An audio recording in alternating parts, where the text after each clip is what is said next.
சிவராஜ் சிங் சௌஹானை பிரதமர் மோடி விவசாய அமைச்சராக தேர்வு செய்தது ஏன்? மோடி மூன்றாவது முறையாக ஆட்சி பொறுப்பு ஏற்றபோது பல முந்தைய அமைச்சர்களும் புதிய முகங்களும் அமைச்சரவையில் பதவியேற்றனர். இவர்களில் அனைவர் கவனத்தையும் ஈர்த்தவர் மத்திய பிரதேச முன்னாள் முதலமைச்சர் சிவராஜ் சிங் சௌஹான் ஆவார். இவர் அகில இந்திய அளவில் கட்சியின் மூத்த தலைவர்களில் ஒருவராக கருதப்படுகிறார். கட்சியின் சித்தாந்த சிந்தனைகளை முழு அளவில் கடைபிடிப்பவர் என கூறப்படுபவர் மத்திய பிரதேச மக்களால் சிறந்த தலைவராகவும் கருதப்படுகிறார். இதற்கு முக்கிய காரணம்தான் மத்திய பிரதேச மாநில முதலமைச்சராக பலமுறை இருந்த நிலையில் அவர் அங்கு கொண்டு வந்த விவசாய சீர்திருத்த நடவடிக்கைகள் தான் காரணம் என்று கூறப்படுகிறது. இதனால் மத்திய பிரதேசம் இந்தியாவின் முன்னணி விவசாய மாநிலங்களில் ஒன்றாக திகழ்கிறது.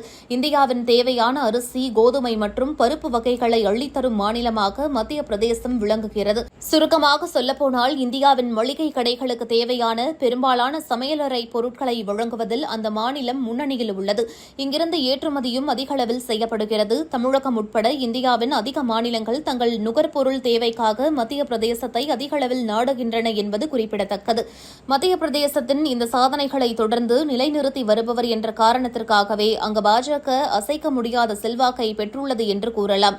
நடந்து முடிந்த மக்களவைத் தேர்தலில் பாஜக அனைத்து 29 இடங்களிலும் வெற்றி பெற்றது என்பது குறிப்பிடத்தக்கது. இந்நிலையில்தான் சிவராஜ் சிங் சௌஹான் மூன்றாவது நரேந்திர மோடி அமைச்சரவையில் விவசாய மற்றும் விவசாயிகள் நலத்துறை அமைச்சராகவும் ஊரக வளர்ச்சித்துறை அமைச்சராக நியமிக்கப்பட்டுள்ளார். 2005 முதல் 2023 வரை மத்திய பிரதேச மாநில முதலமைச்சராக சௌஹான் பணியாற்றினார். இடையில் 2018 சட்டமன்ற தேர்தலுக்கு பிறகு ஒரு சிறிய காலத்திற்கு மாநிலத்தில் காங்கிரஸ் ஆட்சி அமைத்தபோது மட்டுமே அவர் முதலமைச்சராக இல்லை. குறிப்பாக மத்திய பிரதேசம் இப்போது சோயாபீன், அனைத்து பருப்பு வகைகள், ஆளி விதை உற்பத்தியில் முதலிடத்திலும், மக்காச்சோளம், எள், ராம்டில், மூங் உற்பத்தியில் முதலிடத்திலும், கோதுமை உற்பத்தியில் உத்தரப்பிரதேசத்திற்கு பிறகு 2வது இடத்திலும் உள்ளது. 2005ஆம் ஆண்டு சௌஹான் முதலமைச்சராக பொறுப்பேற்றபோது மத்திய பிரதேசத்தின் சாதனைகள் இந்த அளவுக்கு பேசும்படி இல்லை. பல விஷயங்களில் மாநிலம் பின்தங்கியிருந்தது. அந்த நிலையில் இருந்து மாநிலத்தை மட்டுமல்லாமல் மாநில விவசாயிகளையும் மீட்டு இன்று சிறப்பான இடத்திற்கு கொண்டு வந்ததில் அவருக்கு முக்கிய பங்கு உண்டு. அதனால்தான் சிவராஜ் சிங் சௌஹான் விவசாயிகளின் நண்பன் என்று அம்மாநிலத்தில் அனைத்து மக்களாலும் அழைக்கப்படுகிறார். மாநில விவசாய பொருளாதார பக்கத்தில் உள்ள ஒவ்வொரு குறைபாடு பகுதியிலும் அவர் ஆழ்ந்த கவனம் செலுத்தியதன் மூலம் அவர் இந்த விவசாய சாதனைகளை தொடங்கினார் என செய்திகள் தெரிவிக்கின்றன. மேக்ரோ அளவில் சௌஹான் விவசாயத்தில் புரட்சி செய்வதற்காக ஒரு விவசாய அமைச்சரவையை முதலில் நிறுவினார். குறிப்பாக துறையின் நிதிகளில் கவனம் செலுத்தினார். குறிப்பாக சௌஹான் அரசாங்கம் சாகுபடி செயல்முறைக்கு நிதியளிப்பதில் கவனம் செலுத்த தொடங்கியது.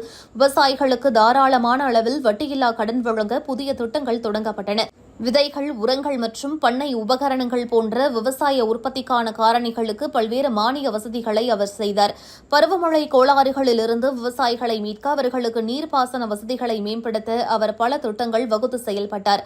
நீர் இருப்பு பிரச்சினைகளை தீர்க்க மாநில அரசு விவசாயிகளுடன் இணைந்து தீவிரமாக பணியாற்றியது.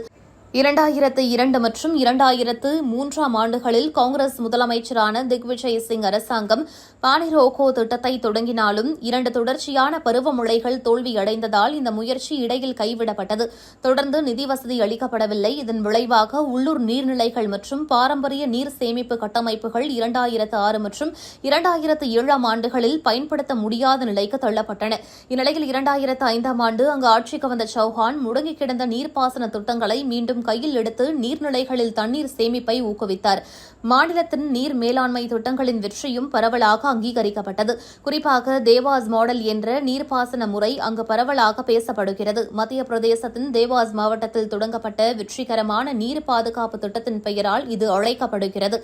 மேலும் நுண்ணீர் பாசன நுட்பங்களை நன்கு புரிந்து கொள்வதற்காக மகாராஷ்டிரா மற்றும் ராஜஸ்தானை சேர்ந்த விவசாயிகள் தேவாஸுக்கு பயணம் செய்து இந்த திட்டங்களின் நுட்பத்தை கண்டு சென்றதாக பத்திரிகைகள் தெரிவிக்கின்றன.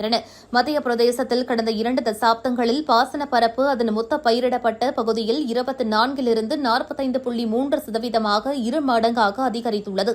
இதன் விளைவாக மத்திய பிரதேசத்தின் சாதனை இப்போது கிட்டத்தட்ட பஞ்சாபை போலவே உள்ளதாக தெரிவிக்கிறார்கள். கடந்த 10 ஆண்டுகளில் இந்தியாவில் விவசாயம் சராசரியாக 3.7% வளர்ச்சியடைந்தது. ஆனால் அதே சமயம் மத்திய பிரதேசத்தில் சராசரியாக 6.5% ஆண்டு வளர்ச்சியுடன் 2 மடங்கு அதிகமாக இருந்தது. எனவேதான் மோடி அரசு விவசாயத்துறையில் மாநில அளவில் சாதனைகள் படைத்த ஜாம்பவானான சௌஹானை அகில இந்திய விவசாய அமைச்சராக நியமனம் செய்துள்ளதாக அரசியல் பார்வையாளர்கள் கருதுகின்றனர். இதற்கு முன் ராதா மோகன் சிங், நரேந்திர சிங் தோமர், அர்ஜுன் முண்டா ஆகியோர் பிரதமர் மோடியின் கீழ் விவசாய அமைச்சர்களாக பதவி வகித்தனர். இருப்பினும் இத்துறையில் பெரிய முன்னேற்றம் காண முடியவில்லை. மேலும் நாடு நீண்ட காலமாக விவசாயிகளின் போராட்டங்களை கண்டது. அது மட்டுமல்லாமல் மோடி அரசின் மூலம் பாராளுமன்றத்தால் உருவாக்கப்பட்ட 3 வேளாண் சீர்திருத்த சட்டங்களை ரத்து செய்ய வேண்டியிருந்தது. இது மோடி அரசின் ஒரு பின்னடைவாகவே பலராலும் கருதப்பட்டது. அதற்கு காரணம் வலுவான வழிகாட்டக்கூடிய ஒரு சாதனையாளர், பழுத்த அனுபவசாலி விவசாயத்துறையில் அமையாததுதான் காரணம் என்கிறார்கள்.